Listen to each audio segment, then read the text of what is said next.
Hema committee report പുറത്തുവന്നതിന് പിന്നാലെ വിഷയത്തിൽ പ്രതികരിച്ച് നടിയും WCC അംഗവുമായ റിമ കല്ലിങ്കൽ. 235 പേജുള്ള റിപ്പോർട്ടാണ്.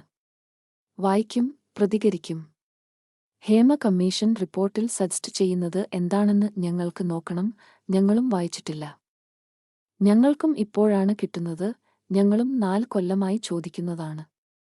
കൃത്യമായി വായിച്ച് എന്തായാലും ഞങ്ങൾ പ്രതികരിക്കും. റിപ്പോർട്ട് വന്നതിൽ ഒരുപാട് സന്തോഷമുണ്ട്. ഒരുപാട് പേരുടെ ഒരുപാട് കൊല്ലത്തെ ചോരയും നീരുമാണ്. ലൈഫും കരിയറും കളഞ്ഞിട്ടുള്ള കളിയാണ്. ഒരുപാടൊരുപാട് സന്തോഷമുണ്ട്. റിമയ്ക്ക് കരിയറിൽ അത്തരത്തിലുള്ള എന്തെങ്കിലും അനുഭവമുണ്ടോയെന്ന ചോദ്യത്തിന് ഇല്ല. പുറത്തുവിടാൻ എന്താണ് ഇത്ര ലേറ്റായത് എന്നറിയില്ല. ഞങ്ങളും ചോദിക്കുന്നുണ്ട് എന്നായിരുന്നു നടിയുടെ മറുപടി. ഹേമ കമ്മിറ്റി റിപ്പോർട്ടിന്റെ പേരിൽ സർക്കാർ രാഷ്ട്രീയ ലാഭത്തിന് ശ്രമിച്ചിട്ടില്ലെന്ന് സാംസ്കാരിക മന്ത്രി സജറിയാൻ.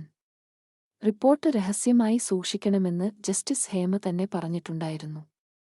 സ്വകാര്യ വിവരങ്ങളുള്ളതിനാൽ മുൻ വിവരാവകാശ കമ്മീഷണറും റിപ്പോർട്ട് പുറത്തുവിടരുതെന്ന് ആവശ്യപ്പെട്ടു. ഈ നിർദ്ദേശങ്ങളുടെ അടിസ്ഥാനത്തിൽ മാന്യത കാണിക്കുകയാണ് സർക്കാർ ചെയ്തത്. റിപ്പോർട്ട് നടപ്പാക്കാനുള്ള നടപടി സർക്കാർ ആരംഭിച്ചിട്ടുണ്ട്. അതിന്റെ ഭാഗമായി സിനിമാ രംഗത്തെ എല്ലാ സംഘടനകളുമായും ചർച്ച ചെയ്തു വരികയാണ്.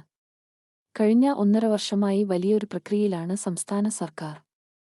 സിനിമാ കോൺക്ലേവ് നടത്താമെന്ന് തീരുമാനിച്ചത് സംഘടനകളുടെ നിർദ്ദേശത്തിന്റെ അടിസ്ഥാനത്തിലാണ്. റിപ്പോർട്ടിലെ ശുപാർശകൾ നിയമപരമായടക്കം പരിശോധിക്കുകയും പഠിക്കുകയും വേണം. പരാതി ലഭിച്ചാൽ വിട്ടുവീഴ്ചയില്ലാതെ നടപടിയെടുക്കും. വനിതകളുടെ പ്രശ്നങ്ങൾ ഗൗരവമായി പരിഗണിക്കുമെന്നും മന്ത്രി സജറിയാൻ പറഞ്ഞു. റിപ്പോർട്ട് വായിച്ചിട്ടില്ലെന്നും മന്ത്രി ആവർത്തിച്ചു.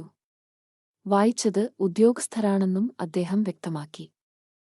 ഇതുപോലെയുള്ള പുത്തൻ വാർത്തകൾക്ക് മിസ്റ്റർ മൂവി എന്ന ഈ യൂട്യൂബ് സബ്സ്ക്രൈബ് ചെയ്യുക. ബെൽ ബട്ടൺ അമർത്തുക. കൂടെ കൂടുക.